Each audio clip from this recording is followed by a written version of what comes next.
Двајца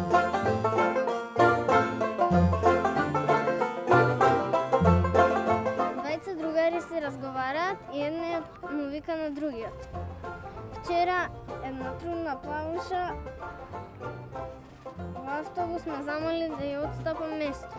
И ти што направи? Не ја отстапив и таа почна да се дере. Овој ненормален, не сака да ми отстапи место. И после што направи? Па се обидов да ја објаснам дека јас сум возач на автобусот.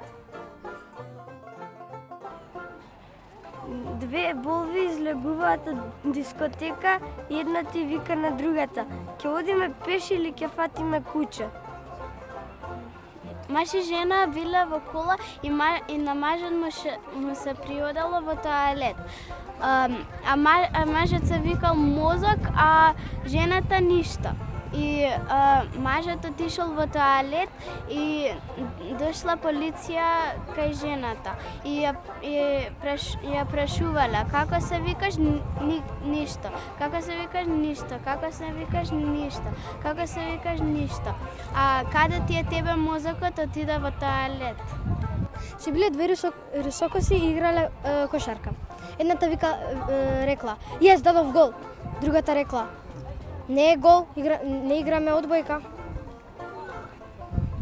Што е тоа црвено што иде горе-доле? Па лежам во лифт. Го земал таткото детето од училиште и го прашал: сине, како новата наставничка? И детето рекло: па се, убава си е, само малку не е паметна и многу е досадна.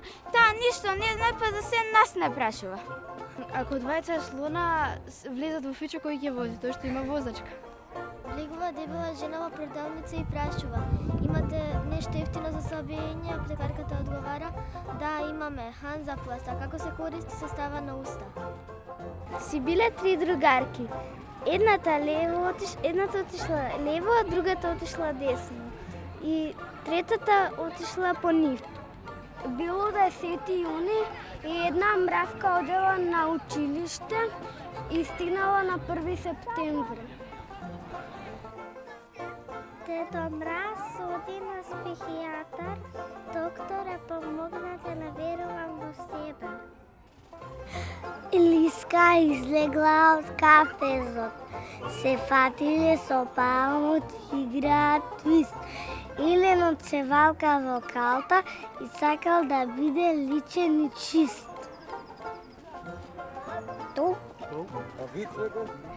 Па тоа е виц. Значи за свадбата мора секој да даде по 5 или по 20 евра. Да не биде загубење пари. Или со картица взимање.